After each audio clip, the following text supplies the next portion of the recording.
প্রথম ম্যাচে বাংলাদেশের যে দাপট, দ্বিতীয় ম্যাচে তা একেবারে উধাও। সিরিজের প্রথম ওয়ানডেতে বাংলাদেশ যেইখানে ছিল শিকারী, দ্বিতীয় ম্যাচে নিজেরাই হয়ে গেলাম শিকার। প্রথম ম্যাচে পাকিস্তানকে যেখানে 114 রানে বাংলাদেশ অল আউট করে দিয়েছিল, সেকেন্ড ম্যাচে বাংলাদেশ নিজেরাই অল আউট হয়ে গেল 114 রানে। না, রেজাল্টের দিক থেকে আপনি ওইভাবে বলতে পারবেন না, কেননা হচ্ছে কি আগের ম্যাচে পাকিস্তান আগে ব্যাটিং করে তার 114 রান অল আউট হয়েছে, আমরা পরে ব্যাটিং করে আজকে 114 রান অল আউট হয়েছে। কিন্তু যদি আপনি বলেন দাপট এবং কুকড়ে যাওয়া রিভার্স যে অবস্থানটা ম্যাচের, সেইটা হচ্ছে গিয়ে বাংলাদেশ দুইটা ম্যাচে দেখিয়েছে পুরো বিপরীতমুখী অবস্থান। অবভিয়াসলি পাকিস্তানও সেই ক্ষেত্রে বিপরীতমুখী অবস্থানটাই আসলে দেখিয়েছে। ফার্স্ট খেলায় যেইখানে বাংলাদেশ 8 উইকেটে জিতেছিল, 209 বল হাতে রেখে জয় নিশ্চিত করেছিল, সেইখানটাতে সেকেন্ড ম্যাচে আমরা হেরে গেলাম 128 রানে ডাকওয়ার্থ লুইস পদ্ধতিতে, বিশাল ব্যবধানে। সিরিজে তাই এখন 1-1 সমতা। আইসিসি ওয়ানডে র্যাঙ্কিংয়ে 9 নম্বরে যদি উঠতে হয়, তাহলে ওয়ার্ল্ড কাপে ডিরেক্ট কোয়ালিফিকেশন পজিশনে যদি উঠতে হয়, সেই ক্ষেত্রে সিরিজের শেষ ম্যাচটা বাংলাদেশকে এখন জিততে হবে, জিততেই হবে। শুধু সিরিজ জয় নয়, ওই যেটা বলছিলাম ওয়ার্ল্ড কাপ কোয়ালিফিকেশন স্পটে ওঠার জন্য। প্রথম ম্যাচ জয়ের পর তো বা যেভাবে আমরা জিতেছিলাম, তাতে মনে হয়েছিল যে এই সিরিজে anything less than 3-0 would be a disappointment. কিন্তু দ্বিতীয় ম্যাচটাতে আমরা আবার যেভাবে হেরে গেলাম, তাতে তো মনে হচ্ছে সিরিজটা কি জিততে পারবো আমরা, সেটা কি আসলে সম্ভব হবে? দ্বিতীয় ম্যাচে এত ছন্ন ছাড়া বাংলাদেশ কিভাবে হয়ে গেল? এই ম্যাচে বাংলাদেশের এই বিশাল পরাজয়ের টার্নিং পয়েন্ট কোনটা, তা নিয়েই তো এই আলোচনাটা। সবচেয়ে বড় টকিং পয়েন্ট নিঃসন্দেহে সালমান আলী আগার রান আউটটা। বাংলাদেশ যদি এই ম্যাচটা জিততো, তাহলে সেইটাকে টার্নিং পয়েন্টের আলোচনায় আনা যেত। ওইটা রান আউট হয়েছে নাকি হয়নি, মানে রান আউট তো অবভিয়াসলি হয়েছে, সেটা ক্রিকেটীয় আইনের মধ্যে থেকে, কিন্তু ক্রিকেটীয় স্পিরিটের ভেতরে থেকে নাকি বাইরে গিয়ে, তা নিয়ে আমি একটা বিস্তারিত আলোচনা করেছি, অন্য একটা ভিডিওতে আলোচনা করেছি, সেইখানটাতে সেটা আর বললাম না।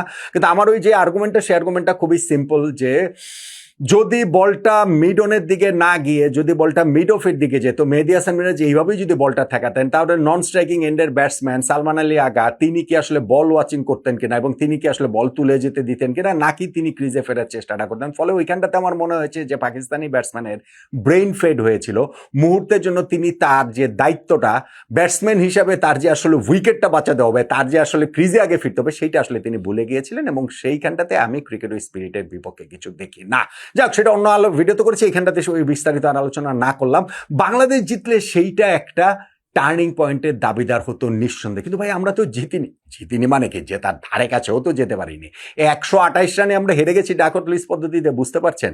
সেইখানটা থেকে টার্নিং পয়েন্ট। এখন আপনি বৃষ্টির কথা বলবেন, দেখেন বৃষ্টির পর বাংলাদেশের জন্য টার্গেটটা অনেক কঠিন হয়ে গিয়েছে। এমনিতে আমরা যখন 50 ওভারে খেলতে নেমেছিলাম, আমাদের সামনে টার্গেট ছিল যে 275 রান করতে হবে। যেই উইকেট, সেটা ভালো ব্যাটিং করার মতো উইকেট আমার কাছে মনে হয়েছে, এবং 275 রান বাংলাদেশের পক্ষে করাটা খুবই সম্ভব ছিল। হ্যাঁ, আমরা 15 রানে 3টা উইকেট হারিয়ে ফেলে নিজেদের কাজটা নিজেরাই খুব কঠিন করে তুলেছিলাম।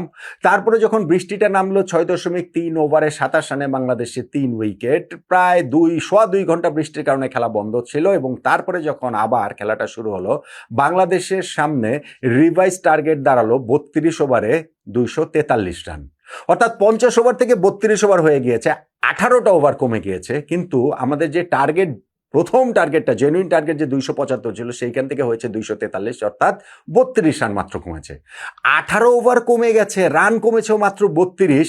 এটা নিয়ে আপনার মন খারাপ হতে পারে, কিন্তু ভাই নিয়ম তো নিয়মই। এবং ওইখানটাতে শুরুতেই যে আমরা 3টা উইকেট হারিয়ে ফেলেছিলাম, সেটা যদি না হতো, তাহলে তো আমাদের জন্য কাজটা এত কঠিন হতো না, টার্গেটটাও এইরকম এত মোটামুটি বেশ কঠিন জায়গায় আসলে চলে যেত না।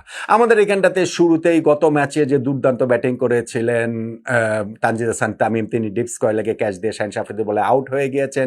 সাইফ হাসান তিনি মিড অফে ক্যাচ দিয়ে আউট হয়েছেন, এবং নাজমুল হোসেন শান্ত শাহিন আফ্রিদির বলে তিনি বোল্ড হয়ে গেছেন। ফলে ওইখানটাতে আমাদের কাজটা কঠিন হয়ে গেছিল।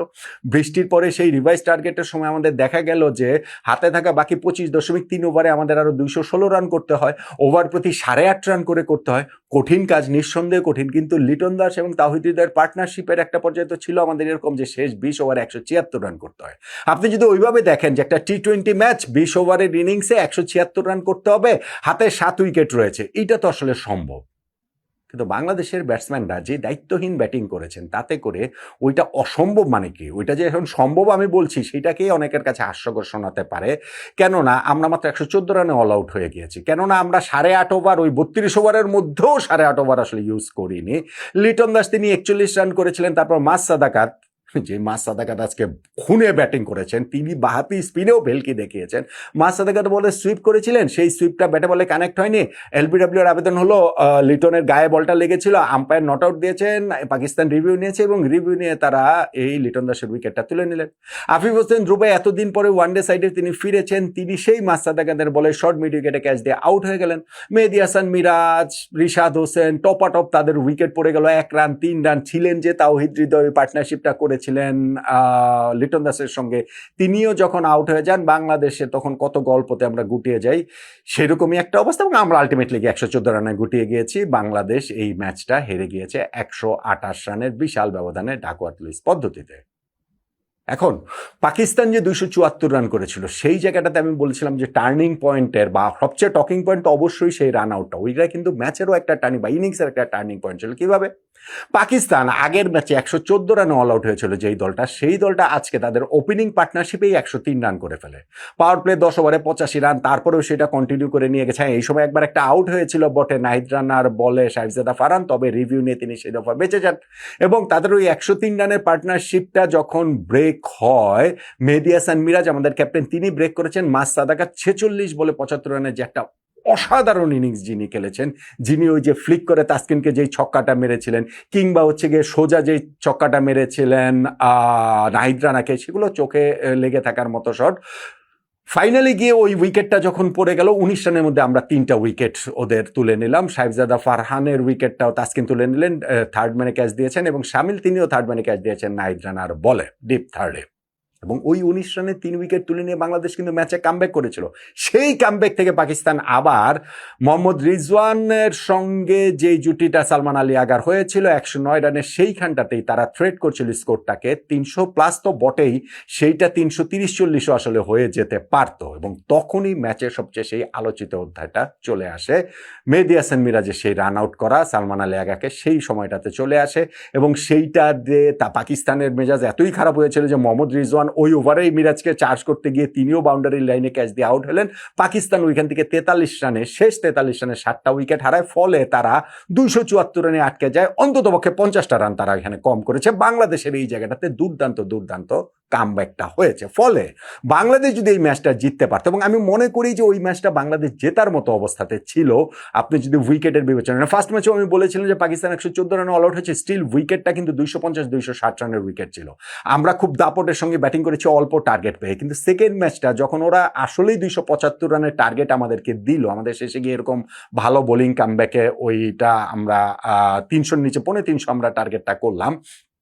ইভেন যখন হচ্ছে গিয়ে ওই যে বৃষ্টি নামলার পরেও যে অবস্থাটা হলো, শুরুতে 15 রানে 3 উইকেট, তারপরে বৃষ্টির পরে আমাদের সেই ব্যাটিং দশে আমরা আর ধারে কাছেও যেতে পারিনি। বাংলাদেশ এই ম্যাচটা 128 রানের বিশাল ব্যবধানে হেরে গেল।